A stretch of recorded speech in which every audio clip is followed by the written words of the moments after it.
Bien, mientras se coloca. El capitán general Jesús León Salgado, pues proviene de una de las mesas que tiene actualmente pues un promedio de 200 años de continuidad. Ustedes recuerden que los grupos de tradición, debido a diferentes circunstancias, tuvieron que permanecer en el anonimato, ocultos pues anteriormente, porque esto no era atractivo para ciertos grupos religiosos, para organizaciones religiosas, y mucho menos para algunos otros gobiernos. O sea que tuvieron que pasar, inclusive, ustedes recuerdan cuando fue la cristiada, pues la guerra de los cristeros, en ese momento pues también los grupos de tradición temían ser reprimidos, y sin embargo pues fueron respetados estos grupos de tradición. Pero sin más ni menos los dejo yo con el capitán general Jesús León Salgado para que les platique esta experiencia.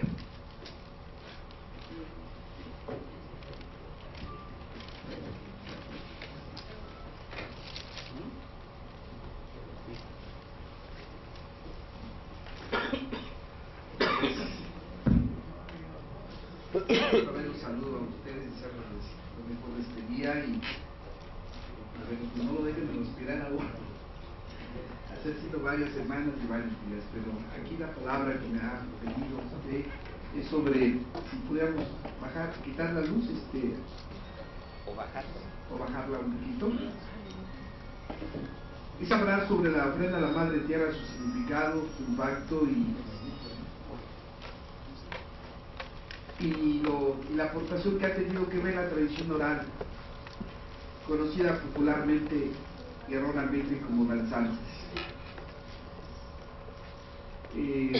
Los grupos de danza de tradición se nutren de personalidades, de seres humanos, que como a la época santanas fueron personas de carne y hueso, como el señor Cristian Juárez, de tal que vamos a hablar aquí. En nuestro caso, en nuestra época actual, en representación de mujer, tuvimos igual una guía, una sacerdotisa, la que se encargó desde 1904 a 1994, 90 años, toda su vida, en preservar, mantener, practicar, difundir las costumbres y tradiciones sagradas de México. Ella fue Anita Guadalupe Jiménez Sanabria, que aquí traigo su imagen, como la observan, un rostro amoroso, cariñoso, alegre, sonriente. Eso es lo que nos heredaron nuestros abuelos: la alegría, la buena disposición. Todo proviene del de adentro, del buen pensamiento, del buen sentimiento. Entonces, es por ello que los grupos de tradición son profundamente, muy fuertemente, muy vigorosos en el pensamiento, en la cosmovisión que nos mueve, en la cosmovisión que ellos de generación han recibido de palabra a palabra, de familia a familia.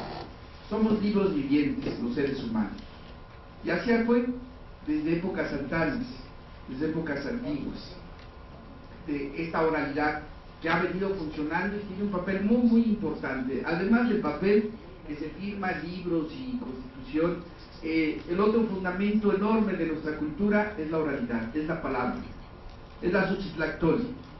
Palabra en movimiento. Cuando la palabra no se cumple, es una palabra muerta, una palabra vacía, es una palabra que se convierte en basura. Cuando no cumplimos lo que hablamos, lo que decimos, lo que ofrecemos, es una palabra muerta. Y Xochitlactoli es una palabra viva, es una palabra en ascendencia, una palabra con valor. Y ellos es lo que nos enseñan, la palabra viva, la palabra de valor. Entonces, por ello, son nuestros fundamentos, son nuestras raíces, son nuestros maestros, son tlamatinimes, los portadores de la palabra sabia, popularmente llamados jefes de grupo, jefes de danza. Y dentro de estos abuelitos, pues puedo presentar a alguien que me acompañe, que agradezco. Está ya Olguita Jurado, está allá arriba con su señor esposo. Ella es la portadora de la palabra de allá de Otompan. Ella es danzante, es una hermosa mujer que danza, Olguita Jurado, y que acaba de llegar a ese momento y que se ha tomado la molestia a sus casi 90 años de venir aquí.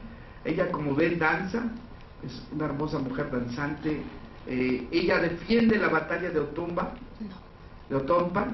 y pues es un ejemplo viviente de lo que, con la riqueza que tiene México, de sus mexicanos, de sus mexicanas. Gracias, Olguita Jurado, a su señor esposo, a su familia, que me hacen el favor de venir aquí hoy en este inicio de los trabajos a nuestra madre tierra.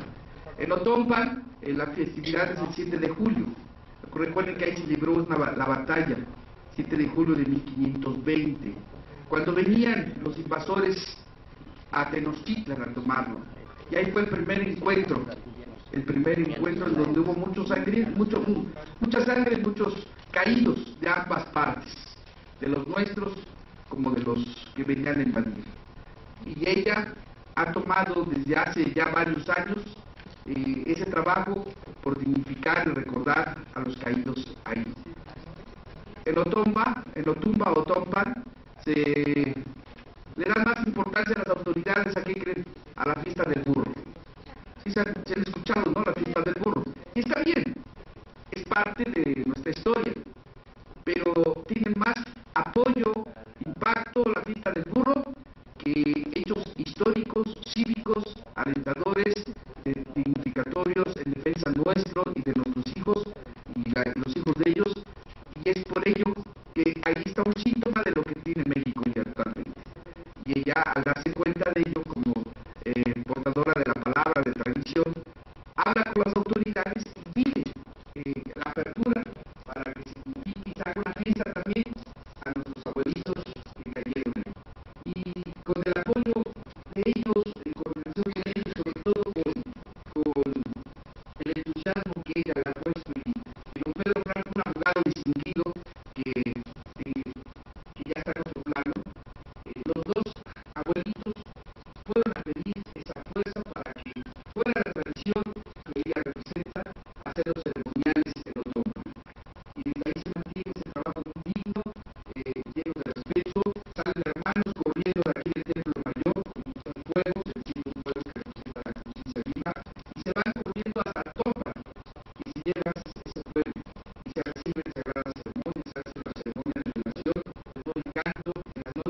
se trabaja el epazote.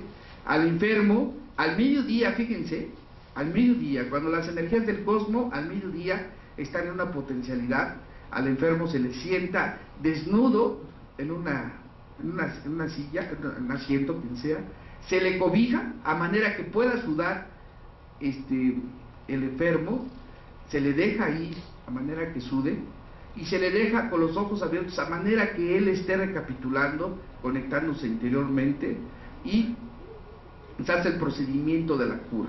Se le va untando todo esa mezcla de los epazotes en todo su cuerpo, y con el agua en cierto momento se le escupe en su rostro para tener una reacción interior, y en su coronilla de su cabeza se le habla 3 veces por su nombre, jalando a ese cuerpo, a ese subconsciente que está por ahí,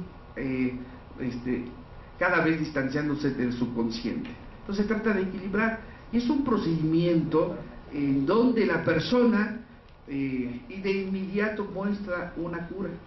Entonces, cuando lo hemos hecho y se han curado así las personas, pues solamente ahí uno da testimonio de cómo es posible que ellos sabían el epazote y el procedimiento y el agua de curar a alguien del susto.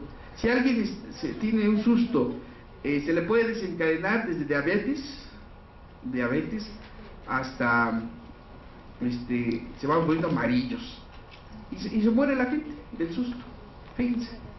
Entonces esa manera de curar tan efectiva, los epazotes cuesta muy barato el saberlo hacer, y sobre todo quien pueda y sepa hacerlo, es la efectividad de salvarle la vida a alguien a través de este conocimiento. Otro aspecto, por ejemplo, el empacho de los niños, de los bebés. El doctor no cree en eso, entonces los bebés, su digestión no es tan fuerte y retiene cuando la leche, sobre todo en polvo que le dan, el estómago no saca ese polvo, entonces se queda una masa adentro, entonces no hace bien digestión el alimento del bebé, y pues no lo deshace, y pues va produciendo en el bebé defeca no normal, y le da calentura por esa infección que se empieza a crear, etcétera, etcétera. Entonces el empacho, pues desde estas épocas Santana se nos enseñó a curarlo. El empacho, pues sí, puede ser este tema de otros momentos, de saber cómo, bueno, lo voy a comentar rápidamente. El empacho se cura con en la parte de la columna del bebé, en la espalda, se le soba, y al terminar de sobar en redondo, se le va con mucho cuidado su piel, retirando de su espina dorsal, porque el empacho crea una absorción y va deteniendo ciertos intestinos por ese efecto que hay adentro químico. Entonces hay que despegar esos aparatos que están adentro, y enfrente lo mismo se le soba en sentido de uno y del otro, para ir haciendo que eso que está pegado se vaya removiendo. Después se le pone una masa que se le llama, es una mezcla, lo venden ya en las farmacias popularmente, y no es que sea de un puerco, sino que es unos elementos de naturaleza que se llaman pan puerco.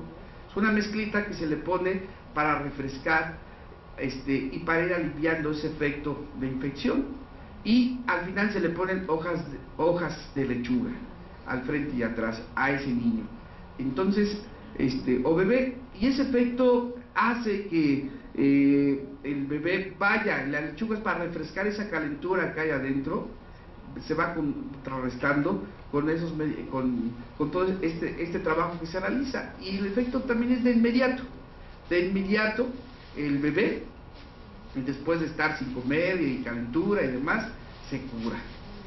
Que el bebé no quiere dormir, que está muy chillón, que está muy llorón, que qué le pasa, bueno, pues puede ser algunos motivos biológicos, pero los bebés, como son muy receptivos, traen una aura muy sutil. Entonces dicen, es que tiene aire, recogió un aire por ahí, Entonces los bebés, cuando tienen contacto con un ser adulto, pues es muy receptivo. Ese bebé son esponjitas. Entonces se les descarga con un huevo, que son células vivas, y con ese huevo se le pasa al bebé y el bebé duerme tranquilamente, cuando es algo en ese sentido. Cuando no, pues entonces buscan los otros motivos. Bueno, todo eso proviene desde épocas de nuestros abuelos. Lo importante no es hablar de ellos, sino hacer uso de sus conocimientos, la oralidad hecha en práctica. Por eso les invito a que conozcan pues cada una de nuestras culturas madres y que aprendamos de ellos, porque hay mucha aportación que necesitamos para empezar desde nuestra salud. ¿A quién le duele la rodilla alguna vez? Pues la rodilla es por desgaste que tenemos de tanto movimiento, correr, ejercicio, o por frialdad. Cuando es, por ejemplo, por frialdad, el copalito, ese que usamos, se vuelve aceite, incluso ya lo venden, cuesta 13 pesos o 10 o 15. Entonces se unta ese copalito en la noche en aceite en su rodilla, se pone un trapo para mantener el calor y al otro día se puede quitar tranquilamente, se puede uno bañar y ese efecto de dolor por frialdad se quita con el copalito. Entonces la papa también, una papa hervida puesta con copalito ayuda a restaurar, y sobre todo el mayor restaurador de célula, ¿ya saben cuál es? ¿Quién sabe en planta uno de los mayores restauradores? ¿Vale? ¿Sí? La sábila tiene una sustancia química que es muy benéfica a restaurar las células de la piel del cuerpo. Por eso cuando alguien se corta o se quema, la sábila al colocarla ayuda a regenerar esas células muertas. Se potencializa con miel. Entonces esa babosidad de la sábila con la miel, se potencializa esa cualidad, esa virtud. Y por eso que tenga alguna herida por ahí, sobre todo en la piel, en el rostro, y que diga, ay, no quiero que se me note, bueno, hay que ponerse eso en las noches y va cicatrizando. O si es una cortadura profunda, va minimizando, se van restaurando esas células. Entonces, bueno, ¿de dónde tomamos esos conocimientos? Pues de ellos. Entonces pónganlos en práctica y van a ver pues la riqueza que tenemos ahí dormida y que no hemos ido a ella. Entonces por eso hago esta reflexión en estas tomas. Si pasamos a la siguiente, y estamos hablando de 5,000 años atrás, de la cultura madre olmeca. Montalbán,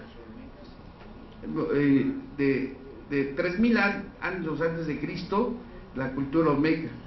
Y la zapoteca en Montalbán, bueno, pues quien ha ido a Montalbán, a los lugares sagrados, también invitarlos a que no vean nuestros lugares sagrados como zonas arqueológicas, porque así se habla oficialmente, zona arqueológica, y no ir tan solo como interesados o turistas, sino como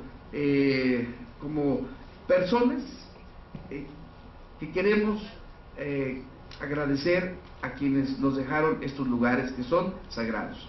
Una pirámide no es una pirámide, es un altar a lo sagrado. Entonces, como una iglesia que vamos con ese sentido, ese respeto, pues hay que ir a nuestros lugares sagrados. Estas son nuestras, por llamarle así, por nuestras iglesias. Estas son nuestras casas sagradas, Teocalli, son nuestras casas sagradas. Por tal motivo hay que ir con esa disponibilidad para que estas casas sagradas puedan manifestarse en otro. Ya no ir como simples visitantes, ir como un ser humano, un mexicano, como quieran sentirse, herederos de estos lugares, que están puestos en lugares no aleatorios, en donde hay sus construcciones originarias, hay energías de la madre tierra, hay potencialidades de la energía de la madre tierra. Entonces Monte Albán, pues desde épocas muy antanas, nuestros abuelos nos dejaron ese rastro, esa huella de ellos desde estos lugares sagrados. En la que sigue, podremos ahí observar que la cultura mixteca, que hablamos muy poco de ellos, incluso Totonaca, se habla muy poco de ellos, pero también tiene una aportación enorme en construcción, en conocimientos, en todas las ciencias que podamos hablar humanas, pero ellos fueron uno de los primeros en aportar todo este arte tan hermoso, vean. Y nuestros abuelos no usaban el oro por adorno, no usaban el oro para verse bonito, no usaban el oro para pues que valieran más.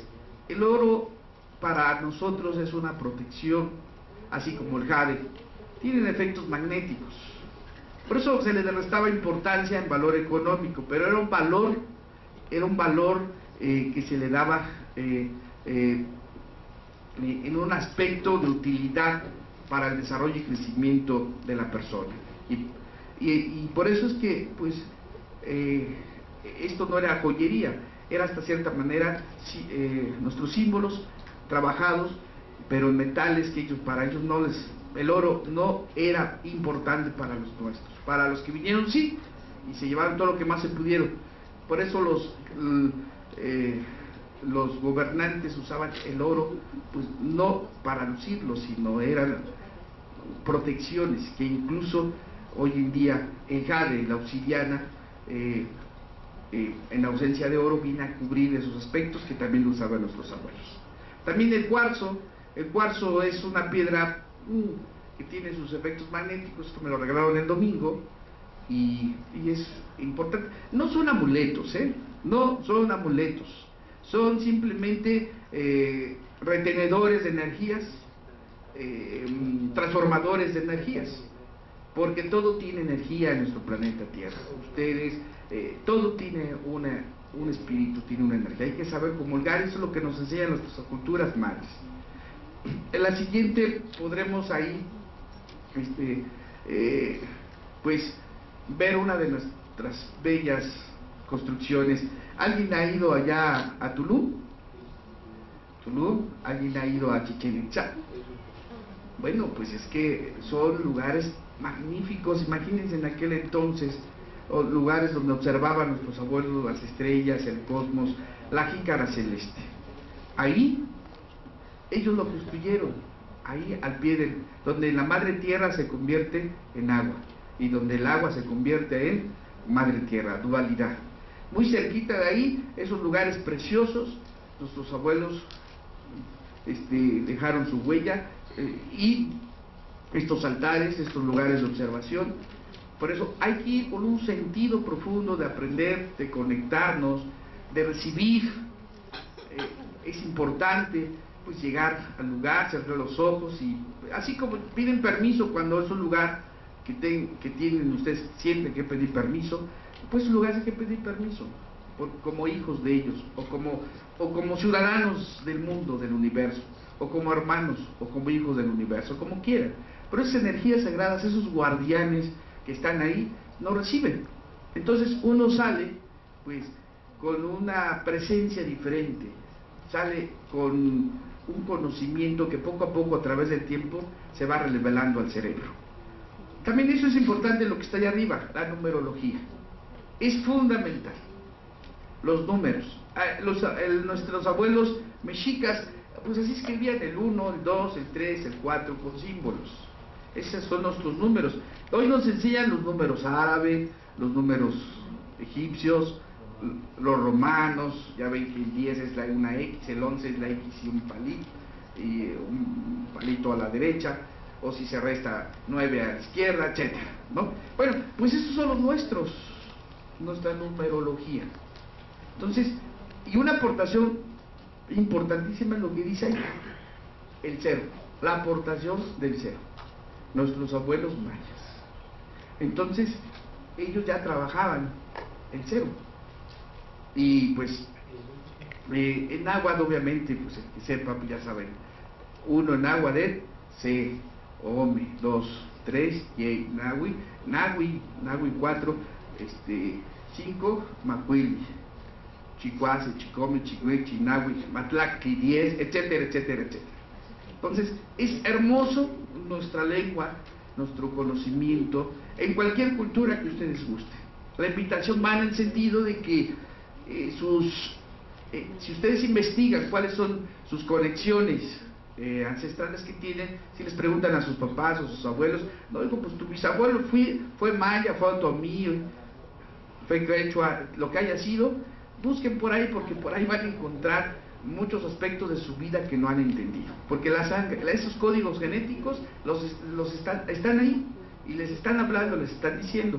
Pero pues si van a los lugares sagrados, a los lugares cerrados del cerebro, del corazón, pues difícilmente se podrá entender ese mensaje que cada quien trae adentro. Por eso, a través, viendo con profundidad lo que nos aportaron nuestros abuelos, en lo tangible, en lo intangible, que hay que unir los dos, es como entenderemos plenamente y de una manera completa qué es lo que cada quien tiene y puede hacer desde su lugar, desde su ámbito de trabajo, de acción. En la siguiente toma hay obviamente pues Teotihuacán. Recuerden que Teotihuacán así le pusieron los abuelos mexicas cuando llegaron aquí.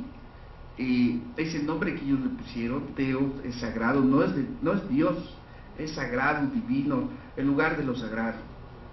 Para ellos tanto les impactó en su paso que lo respetaron, y ellos sabían que no era el lugar de ellos y siguieron su caminar, pero ellos le pusieron Teotihuacán. Y hay dos altares, le llaman pirámides.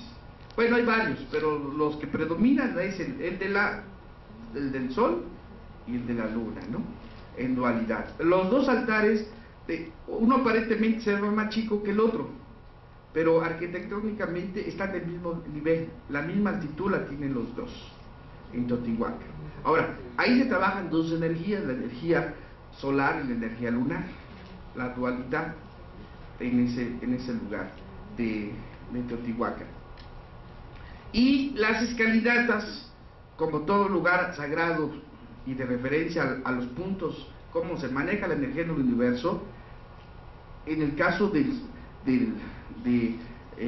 nuestro altar hacia el cosmos, llamada hacia el sol, las escalinitas van viendo hacia el oriente, hacia Tlahuistlampa. Obsérvenlo, es hacia el oriente, no se está viendo a ningún otro punto cardinal más que a ese, y terminamos subiendo viendo de frente a ese punto de energía.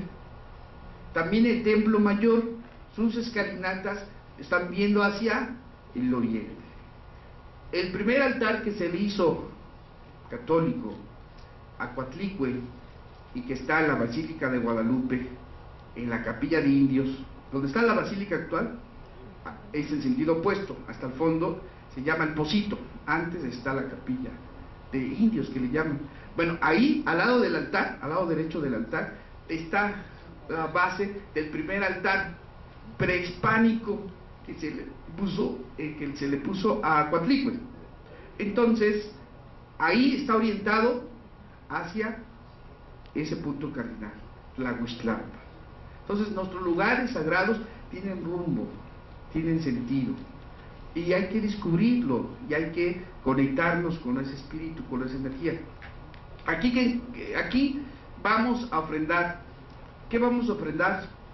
La danza es un rezo, no es un baile, no es una manifestación simplemente de movimiento, es un rezo, la danza de tradición. Y aquí vamos a ofrendar alrededor del 21 de marzo nuestro sagrado rezo para la Madre Tierra, esas energías. Vamos a comulgar con esas energías que están ahí en nuestros lugares sagrados, ante ese altar que son puertas al cosmos, esos lugares. El 21 de marzo, antes de que el gobierno decretara por ley el cobrar cada 21 de marzo, nos dábamos cita alrededor de 1 millón de personas vestidas de blanco y grupos de tradición. Aquí parecía una ciudad en movimiento, ¿no? Así como en el metro no cabíamos uno y otro, desde la entrada a la puerta 1 hasta estos altares. Cuando el gobierno dice, mira, hay 1 millón de personas, multiplíquenlo por, en aquel entonces cobraban 37 pesos, 1 millón por 37 pesos, ¿cuántos millones son? Son 37 millones, ¿no? Entonces, bueno, pues hay un interés de cobrar al pueblo, decir, el 21 de marzo deja de ser oficial y se va a cobrar. Entonces, dejamos de ir muchos grupos el 21 y vamos otras personas un domingo cercano al 21 y ese día no nos cobran, aunque la energía está ahí en esas fechas. Ahora, tengan en cuenta que va gente pues, de escasos recursos, que pues, es invertir en transporte, en alimentación y la entrada. Entonces es caro ir ya a un lugar cercano a la Ciudad de México, o simplemente la Ciudad de México. Un cine, ¿cuánto no nos cuesta, no? Luego las palomitas y demás. Entonces ya sale muy caro salir. Entonces nuestras familias, pensando en familias, no los que estamos aquí, en las familias de escasos recursos, en gente de tradición, gente que va al día, gente que pues a duras penas tiene para comprar sus ayoyotes, sus guaraches, pues tenemos que buscar fórmulas para que no gaste más, para que vaya a ofrendar, vayamos a ofrendar juntos, y por eso que buscamos la fórmula de que el domingo no nos cobran, y vamos entonces ese domingo para que una familia de 5, que ahora, ¿cuánto cobra el INE en Teotihuacán? ¿57 o 51? ¿Cuánto? 51. 51 pesos. Por una familia de 5 son 250, 5 por 3, 250, más el transporte, más el alimento. Entonces es considerable, pensando en la situación económica que hoy estamos, y que una familia pueda ir en cualquier día que cobre. Por ley el domingo no cobran a ningún ciudadano excepto extranjero. A los extranjeros sí les cobran, así dice la ley que ellos hicieron. Pero esto que ha hecho que el día 21 ellos pensaron en una economía, un patrimonio intangible, de ir a vibrar los corazones, esas energías de tantas personas que dábamos cita, que se subían arriba del altar las personas y ahí con sus manos arriba y bueno, pues estaban despertando su inconsciente, esas personas que tan solo el caminar por ahí, tan solo el caminar, tan solo el llegar, y luego hacer ese trabajo que la gente pues lo que veía de otros lo hacía. Entonces estaba despertando conciencias, ese trabajo de Teotihuacán, y el gobierno pues no lo vio por ahí, sino lo vio por economía. Aún así la gente ha dejado de ir el 21, pero va cercano al 21 de marzo. Por otra parte, tenemos prohibido entrar a atuendados. Fíjense, nos tratan como delincuentes. En serio, no podemos hacer ofrenda de rezo ancestral si no llevamos un papel de lina que dice se le permite a usted estar en la zona arqueológica de tales a tales horas y con todas las restricciones que nos ponen. Y les pido permiso para entrar con 5 huehuets, con 5 pantlis, con sonajas, con instrumentos sonoros, y ellos con 10 amadores, pues comen. Y me dicen, usted puede entrar, pero solamente con una veladora ecológica. Iba a traer el papel, lo iba a poner ahí, pero usted puede entrar, pero con un solo huehuet. Usted puede entrar con un solo samador. Y ya. Fíjense nada más, ¿eh? Entonces, pero hay conciertos, ya saben de cuáles, y pues entran camiones de sus equipos de sonido. Siempre lo he estado diciendo y sigue un problema ahí grave, que somos tratados, los mexicanos que estamos promoviendo lo nuestro, lo intangible, eso que la autoridad ignorante no entiende, que ellos piensan que son piedras y ya están muertas, pero son piedras vivas, que tan solo estar ahí sentimos la vibración de nuestros abuelos, del lugar y de esa construcción, hecha por ellos. Entonces, ¿qué hay que hacer ante esto? Hay que leer la ley orgánica del INAI y la fracción 2, artículo 2, fracción 10, dice, el INAI, dentro de sus funciones, tiene la obligación de promover, de proteger las tradiciones y historias orales, las costumbres de México. Entonces, al decirle, oiga, pero mire, es que su ley nunca dice que nos van a mutilar. Entonces, si ustedes nos mutilan y nos cortan, pues están infringiendo su propia ley. Entonces, denme por escrito su respuesta. Y me dicen, es que no hay una respuesta. O sea, sí tiene razón de que usted entre, con todo, pero pues yo tengo que aplicarle a usted un criterio que nada más entre con.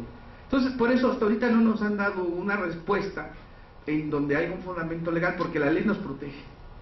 Y es donde sí les pido a ustedes mucho, el que tenga tiempo, métanse a las comisiones de asuntos indígenas, de cultura y de educación, que tienen que ver con nuestras leyes de nuestros lugares, para ir cuidando que lo que nos perturba en la ley, lo que quitarlo, y lo que no está ponerlo. Pero ustedes son clave de ello. Venir a las reuniones de las comisiones. ¿Qué nos perturba en la ley? Para hacer un uso de un auditorio de Lina, nos cobran hace 3-5 años 5,000 pesos por 5 horas, 1,000 pesos por hora. Se llama Ley Federal de Derechos. Antes nos prestaban los auditorios de Lina. En la época del señor Fox se creó esa ley para que, si queremos hacer un evento como este, gratuito y sin pedir nada, o sea, todavía dijéramos, bueno, pues cobramos la entrada y de ahí podemos pagar, pues no, si no pagamos no nos prestan esos lugares del pueblo, por esa ley nos perjudica, porque si alguien de ustedes quiere hacer un evento en un lugar de ellos, en el Templo Mayor, en el auditorio, les van a cobrar esa cantidad de dinero. Entonces, ¿quién ha hecho algo para hablar aquí con los señores que hacen las leyes? Donde aquí salió esa ley, esa iniciativa, bueno, fue por decreto del señor Fox, pues aquí se puede cambiar. Aquí, miren, ahí abajito, hay un poder inmenso por proteger lo nuestro. Por eso venimos a hablar aquí, pues, nos están grabando por ahí en la televisión y todo eso. Algunos diputados seguramente lo podrán ver, nos podrán escuchar. Entonces, pero hay que írselo a decir, si no vienen hay que ir a ellos. Entonces, esa ley hay que ya nos tardamos varios años en trabajar por esos artículos que merman la promoción de nuestra identidad, de nuestra espiritualidad, quitarlo. Los funcionarios dicen que no están de acuerdo, pero que es obligación no aplicar la ley.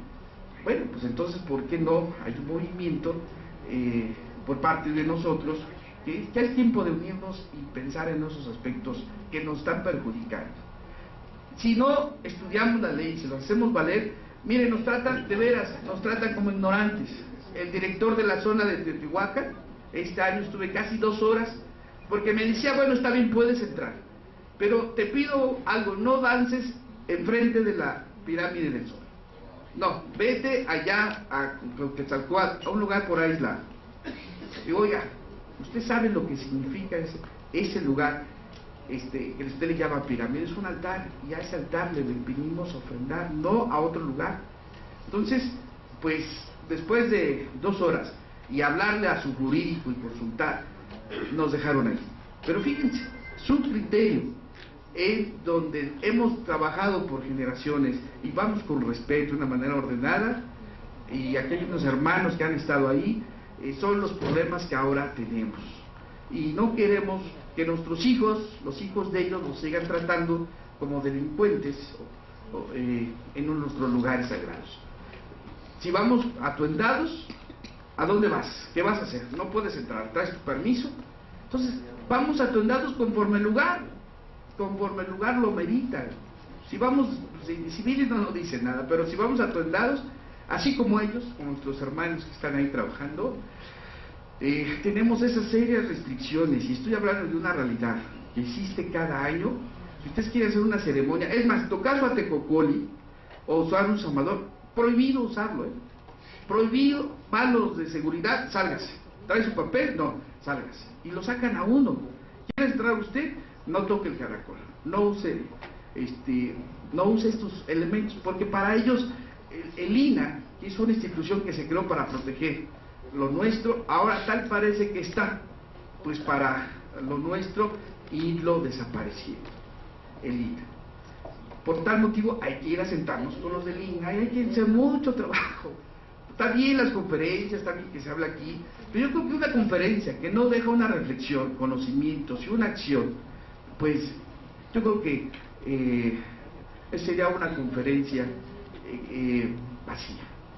Entonces hay que hablar de estos aspectos que allá afuera tenemos. Y bueno, Teotihuacán es un bastión, al final nos respetan, no nos dan por nada ni por error por escrito sus argumentos, porque saben que es infringir la ley, y pues por ahí los agarramos, y pues después del vestir de la floja, así como que nos jalan del cupil y nosotros a la corbata, pues terminamos ganando. Pero no hay necesidad en verdad de eso, al contrario.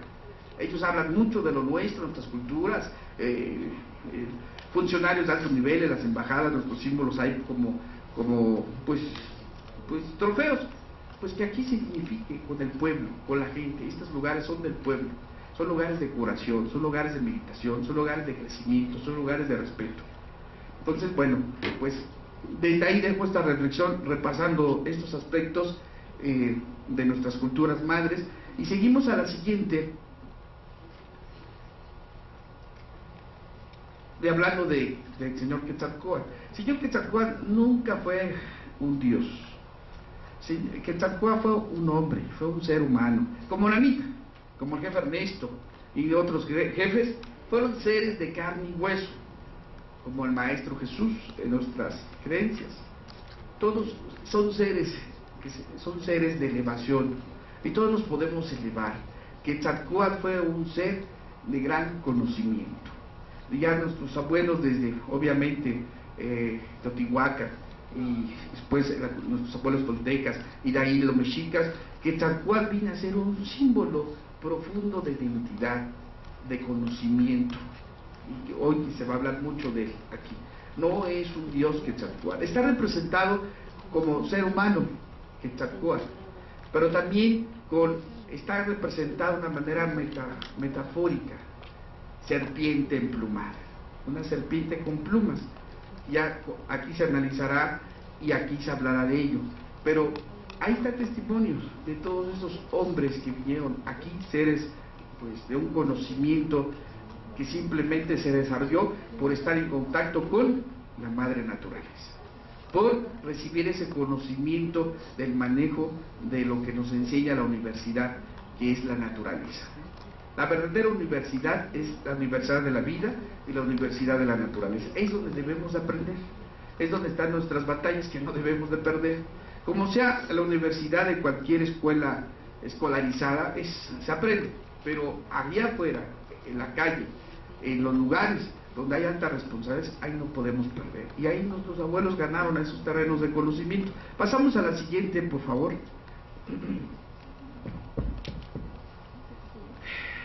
Se habla mucho de los mexicas, se habla mucho de los orígenes. ¿Y qué se sabe de ellos? ¿Quién ha estudiado, leído, atrevido a decir, bueno, yo quiero aprender zapoteco, yo quiero sentir qué se siente portar un símbolo de ellos? Bueno, los abuelos, aquí en este códice que tanto se habla, la tira de peregrinación, hay claves muy específicas. Ahí en medio, ahí está Aztlán. Está Aztlán, que se habla que salieron nuestros abuelos de Aztlán en el año Tecpac. Si ven ahí un pedernal en medio, ¿no?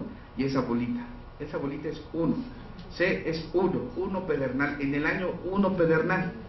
Fíjense, ahí está nuestra numerología, nuestro calendario. Así de sencillo y de profundo. En el año Tecpac. ¿Qué año gregoriano es? 1116. En el año 1100, eso equivalente gregoriano, salieron nuestros abuelos de Aztlán. Y es un hecho que está documentado, está comprobado, y no salieron ni en avión, ni en ningún transporte automotor. Salieron a pie, caminando. Muchos descalzos y otros con cacles. Cacles, ¿saben qué significa? Huarache o calzado. Cacles. Los jóvenes dicen, pues qué padres tus cacles. Está hablando náhuatl. Cacles es calzado. Entonces, desde ahí está un precedente muy importante para nosotros como hijos de ellos, que ellos salieron con un mensaje para encontrar un lugar y fueron guiados por sacerdotes, no por dioses, fueron gente de conocimiento, insisto, tlamatinimes, fueron guiados por ellos, no fue el dios Tenoch, no fue el dios Huitzilopochtli, fueron sacerdotes, fueron guías como la abuelita Nanita y otros jefes que son portadores de conocimientos ancestrales, y peregrinaron del año 1116 hasta el año de 1325, 1323, más o menos fecha, años, y caminaron alrededor de 200 años. 200 años caminaron nuestros abuelos. Y ese hecho histórico, ¿por qué terminó su peregrinación? Porque encontraron las señales. Pero del año 1116 ellos nunca dudaron ni perdieron la esperanza de llegar a cumplir su meta, su encomienda. Nos regimos en la oralidad. Tú tienes esta misión que cumplir, hijo, y uno da su palabra y uno tiene que cumplirla, honrarla. Entonces, hacer lo que uno se compromete. Y ellos se comprometieron y cumplieron su palabra. Aquí hablo el tlactoli, palabra en movimiento, y la cumplieron nuestros abuelos. Si dejamos de cumplir la palabra, ellos lo hubieran dejado de cumplir, la historia actual sería diferente. Lo grave es que si nosotros dejamos de cumplir, la historia futura va a ser diferente. Entonces, si ellos no lo hicieron, es el ejemplo contundente que nosotros no podemos dejar de cumplir nuestra palabra, nuestra misión, y cada quien sabe su misión. La siguiente imagen nos muestra ahí, pues, bueno, después de haber salido un grupo de nuestros abuelos, fueron cuatro ciclos de 52, encendieron 4 fuegos nuevos. Recuerden que un fuego nuevo está compuesto por 4 ciclos, que son 13 años cada uno, y estos años forman un ciclo de 52, un ciclo, y se renueva la vida, el pensamiento, se renueva la filosofía, el quehacer, y fueron 4 fuegos que encendieron. El último fue aquí, antes de llegar a Tenochtitlan, aquí en Chapultepec. Ahí fue el 4º fuego nuevo, y hay testimonios donde se encendió. Los demás ya se encendieron aquí en el Cerro de la Estrella, los demás fuegos nuevos. Pero ese nacimiento de nuestra fundación, de nuestra capital, la Ciudad de México, Tenochtitlan, o corazón de Anáhuac que fue, pues aquí está un códice que habla de los barrios que se fundaron y cómo se organizó esa señal que fue encontrada y que todo el mundo sabemos del águila. Y hablamos nosotros de Atlachinori, no de una serpiente, sino de agua quemada. Entonces, ¿y el agua quemada qué es? Entonces, eso tiene un sentido muy profundo en nuestra connotación ancestral de nuestros conocimientos. Ellos vieron que era una serpiente, pero no es una serpiente. Hay un error histórico que se va a tener que corregir algún día, así como en 500 años descubrimiento de América, y se aceptó erróneamente esa veracidad, y ahora se le llama encuentro de 2 mundos, pomposamente, ¿no? Pero ¿cuántos años impusieron esa mentira? Que se tuvo que corregir por obviamente en 1992, cuando se llegaron los 500 años, hubo una gran reflexión de eso. El gobierno tuvo que echar marcha atrás de ese aspecto que por años en las escuelas nos enseñaron, descubrimiento de América, y entendiendo nuestra historia, pues los extraviados eran ellos, porque venían aquí a otro lugar y estaban extraviados. Entonces aquí nuestros abuelos lo encontraron. Le cambiamos a la siguiente, por favor. A mí me gusta hablar mucho de Tenochtitlan, me encanta hablar mucho, me encanta. Primero porque lo tenemos ahí, en el Zócalo, ¿no? En el Templo Mayor. Apenas resurgió en 1970, la década de los 70. El que ha ido ahí y ha caminado, pues ha de haber sentido, pues, lo normal. Pero el que va a caminar con un sentido profundo de respeto y se para y se detiene y hace los saludos a los cuatro vientos y habla con esa energía sagrada, con los abuelitos, es otra reacción. Dijeran los muchachos, es otra neta del planeta, es otra historia. Háganlo, vayan al Templo Mayor, es un lugar vivo, está emergiendo del seno de nuestra Madre Tierra. Y bueno, pues en investigaciones, pues así era nuestro lugar sagrado. Así era, tan hermoso, tan urbanizado, tan precioso, digno de una cultura que se creó en 200 años, 1325, 1521. Fíjense, 200 años, un gran esplendor de nuestros abuelos. Y de 1810 al 2010, estoy hablando de otros 200 años, con internet, avión y todo lo que ustedes quieran, y no hemos podido evolucionar como seres humanos, como cultura. O tenemos otra cultura mejor que antes, o la tenemos peor. Antes la medicina, los problemas sociales, pues los teníamos también, pero estaban controlados, había una armonía mejor, se vivía mejor, había una mejor calidad de vida, en pocas palabras. ¿Y hoy en día la tenemos? Es la pregunta. Entonces, ¿qué está pasando?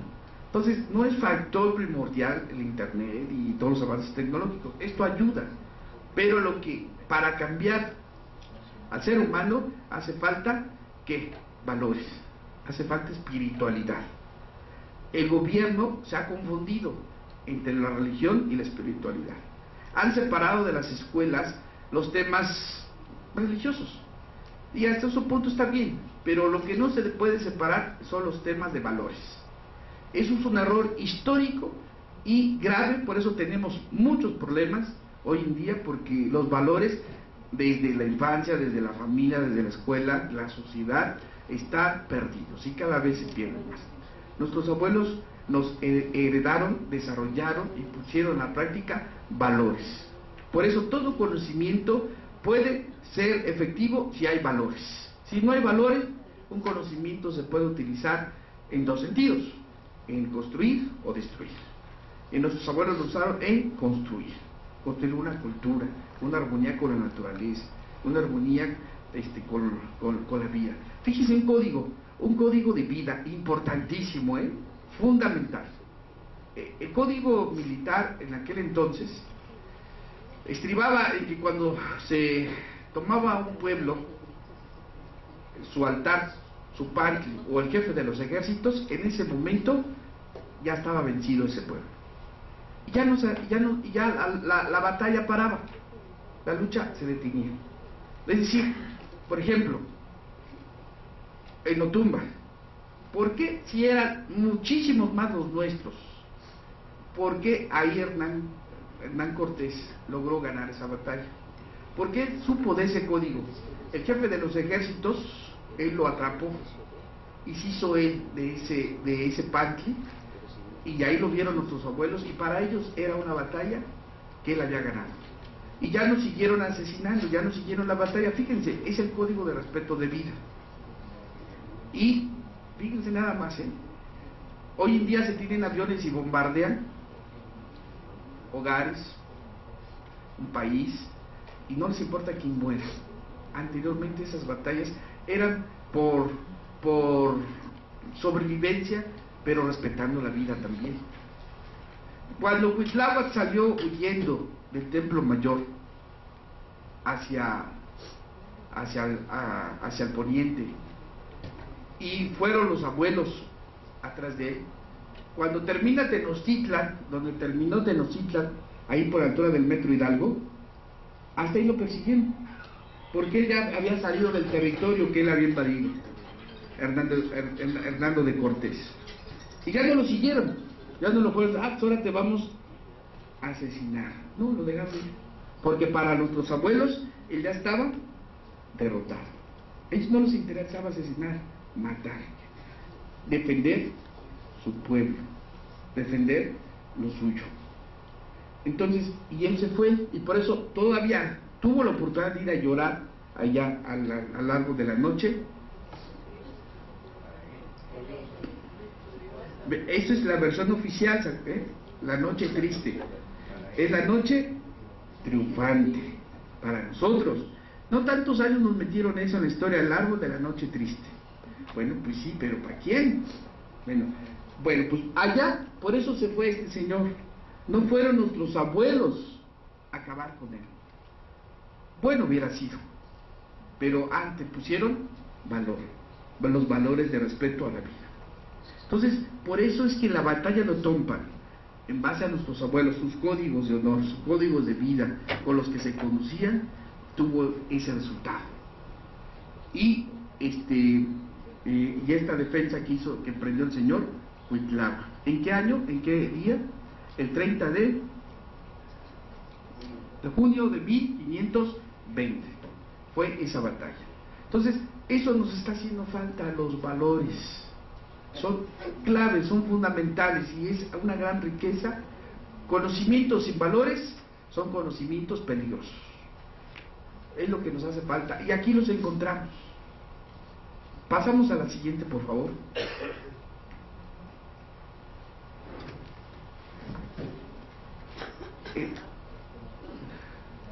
Y otro aspecto también a analizar. Aquí están nuestros tlatoanis. Tlatoani significa no rey, no emperador. Pide de el portador de la palabra sabia. Entonces no cualquiera pudiera ser tlatoani. Ellos estaban preparados desde niños para gobernar.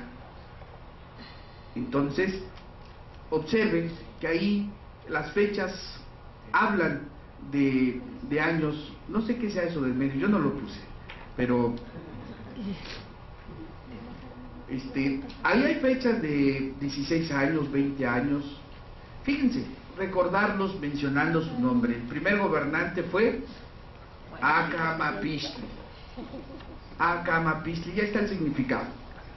Ahí, léanlo ustedes, ¿no? El segundo, mencionando su nombre, estamos invocando Huichilihui. Huichilihui. El tercero, invocándolo Chimalpopoca. Y así, todos los demás abuelitos los invocamos con respeto, mencionándolos, llegar al último, Cuauhtemoc. Cuauhtemoc. Entonces, ellos fueron los defensores, fueron los gobernantes de México Tenochtitlan, de un esplendor cultural de 200 años, de 1810 a 2010. No hemos podido superar esa cultura nuestra, al contrario, nos hemos ido alejando de ella. Y para eso está esta cultura, para ayudar a la cultura hoy que no hemos sabido construir o al menos mantener. Eso es lo grave. Entonces, sí, Chimalpopoca. El señor Cuauhtemoc, y fíjense cuántos años ellos gobernaban, ellos desde que entraban hasta que se morían. No había elecciones de cada 6 años. ¿Por qué? Porque ellos cumplían su palabra, veían a su pueblo, gobernaban para su pueblo, no para mi partido, para mis intereses, para mis tribus, y menos para el pueblo. O sea, ahora es al revés. Entonces, necesitamos que los señores que están metidos en la administración, que les digamos, oigan, aprendan de ellos. Ellos eran más iguales, eran ellos estaban preparados para servir. Y obviamente que el señor Cuitlahua, Cuauhtemoc, todos sabemos que pues estuvieron al frente en un momento de premura, de urgencia.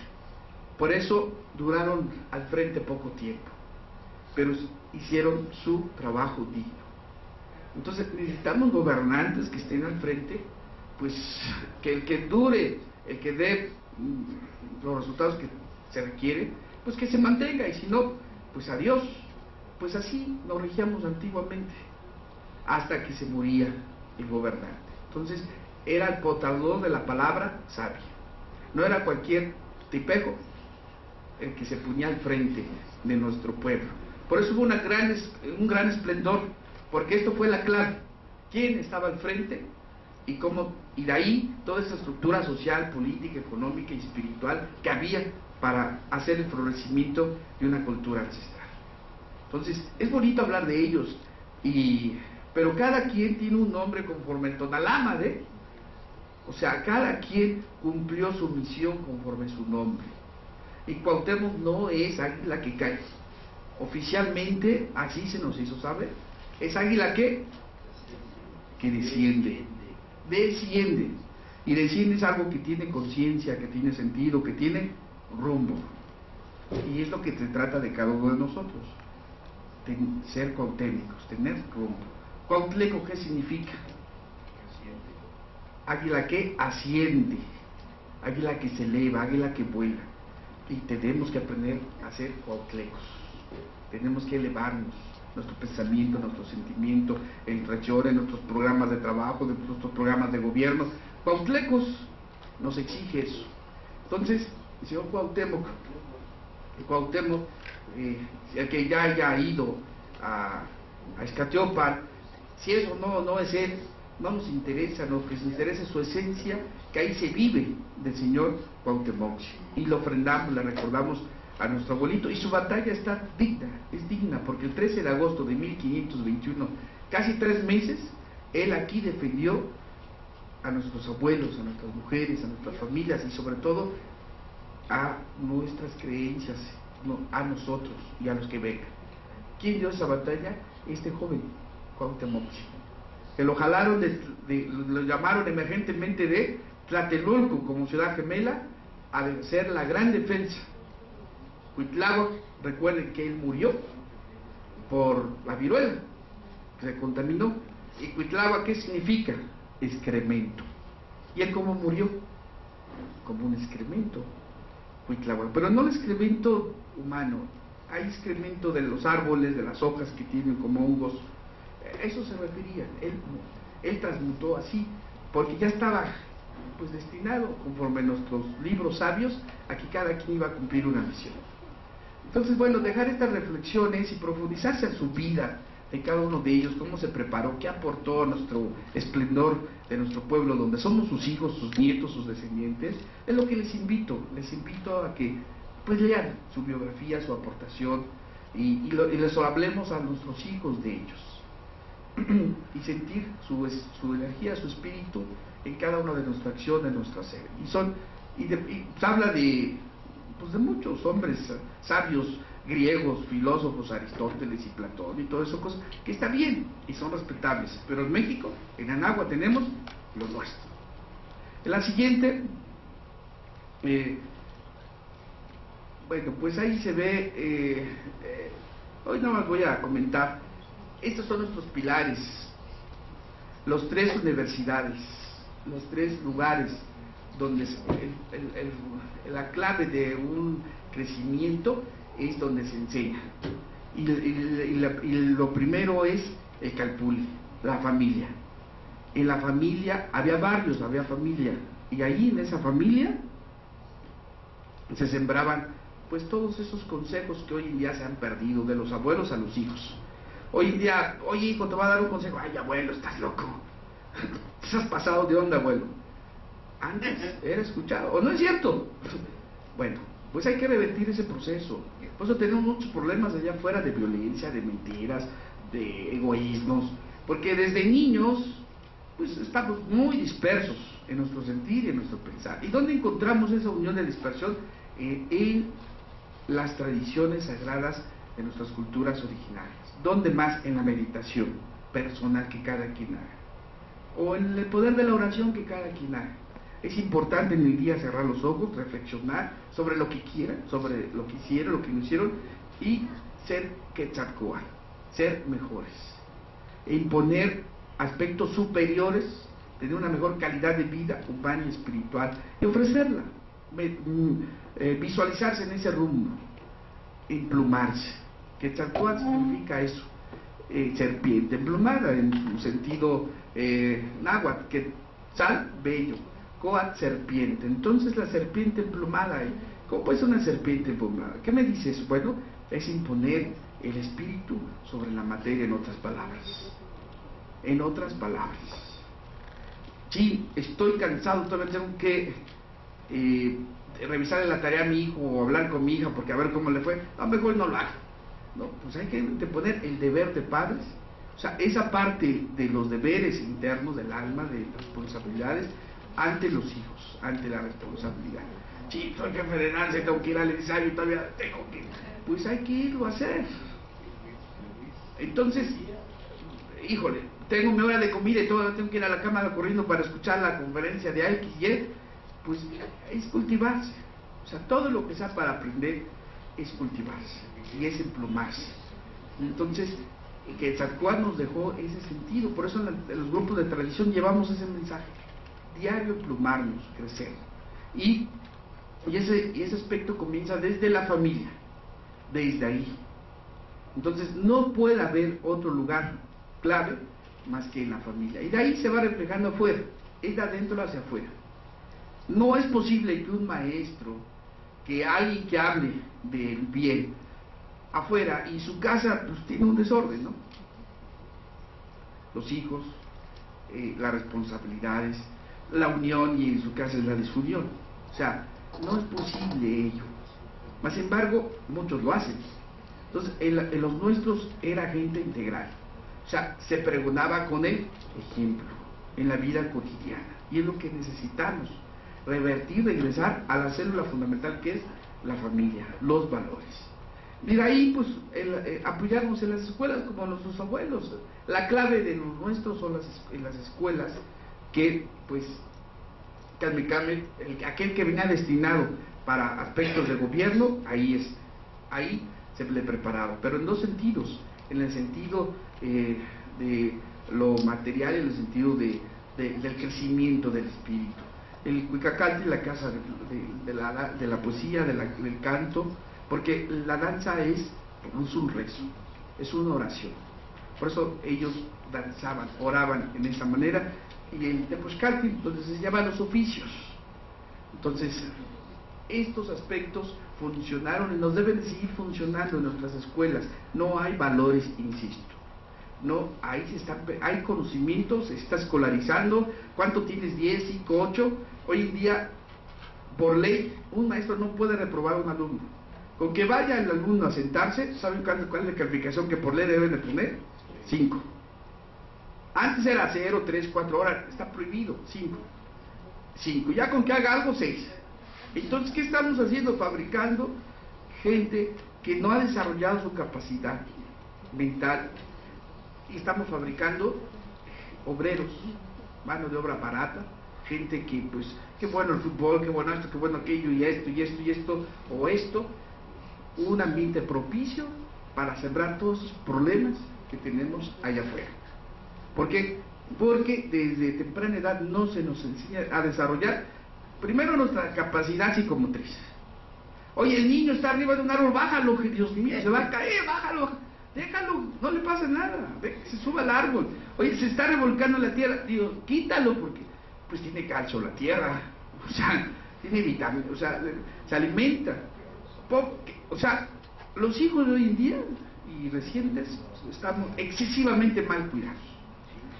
Entonces, por eso no desarrollamos nuestras capacidades psicomotrices. Y luego vamos acarreando complejos en donde de adultos nos sacamos, somos muy egoístas, porque así, encerrados en 4 paredes en nuestra casa, entonces no somos muy sociables. Entonces, tenemos que dejar que nuestros hijos brinquen, corran. La danza desarrolla, es una medicina. Los tres aspectos que uno debe desarrollar: cuerpo, mente y espíritu. El sagrado rezo de danza. Ahí desarrollamos esos 3 aspectos. Con una vez a la semana, una vez cada 15 días, o una vez al mes, o una vez que se pueda en el año, con ello tenemos. Porque ofrendamos el rezo de danza de 5 a 8 horas. No son 10 minutos ni 15. Son de 5 a 8 horas continuas. Ya habrá un descansito. Entonces, ahí que estamos trabajando, pues todas nuestras potencialidades físicas y emocionales, psíquicas, en el rezo de la danza. Por eso, ahí hay resultados muy poderosos. Los abuelitos, Nanita tenía 90 años y danzaba de pie, casi 100. ¿Por qué? Porque se retarda la osteoporosis en los huesos. La vibración que hacemos con la madre tierra es apapachar a la madre tierra. Esa vibración, esa conexión energética incluso que hay al hacer contacto, pues nos ayuda a conectarnos con esas energías que hay, y todo a través de los movimientos que hacemos. Por eso les recomiendo que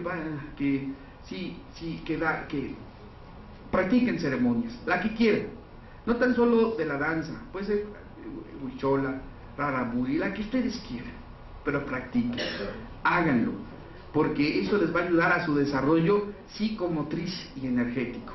El que no ofrende estos trabajos tiene algo muy básico por empezar.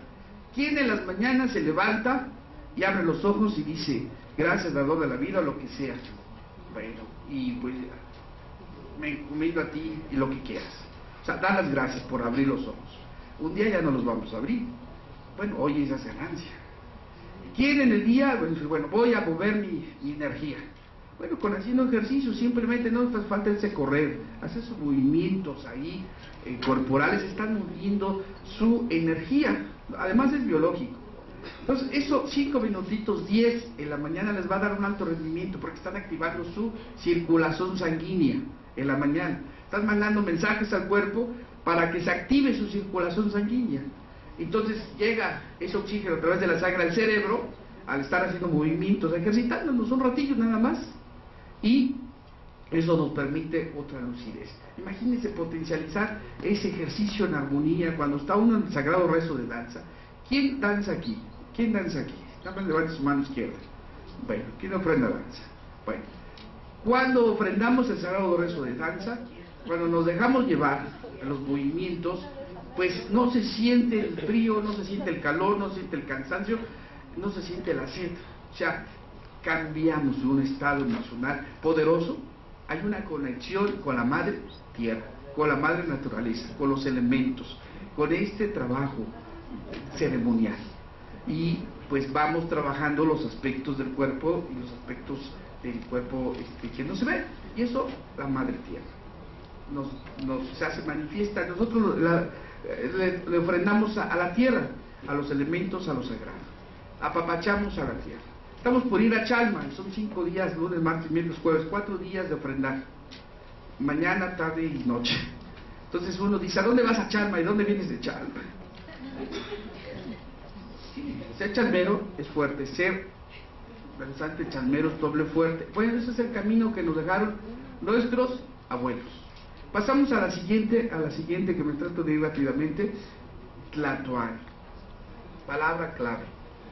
Tlatoani. Entonces, bueno, ahí le faltó. Tlatoani, el portador de la palabra sabia. Entonces, aprendamos a nosotros mismos ser tlatoanis. Pero no el tlatoani de que el merecedor, no el tlatoani de que le aplaudan, no el tlatoani de el ser el mejor de todos. No, tengamos una palabra sabia. Y cuando dicen sí, es sí. Cuando digan no, es no. No digan sí y no lo hagan. No digan no y sí lo hagan. O sea, honren su palabra. Eso es el mensaje de los nuestros. O sea, lo que se propongan lo cumplan, lo digan. Cuando acá abajo y todos los niveles de gobierno y en nuestras casas cumplamos lo que digamos, ese es el momento clave de ir transformando a nuestro universo, a nuestro planeta, a nuestra familia, a nosotros mismos. Entonces, por eso hay que ser integrales. Lo que se dice, se cumpla. Pues esto es la enseñanza de nuestros abuelos, el poder de la palabra. Y ellos lo encontramos en los grupos de tradición. Se nos enseña a honrar la palabra y honra tu palabra, cumple tu palabra. Y lo que decimos, nos vemos con el corazón y el sentimiento y la convicción de lograrlo, como lo hicieron nuestros abuelos, cumplieron su palabra en la peregrinación. En la que sigue,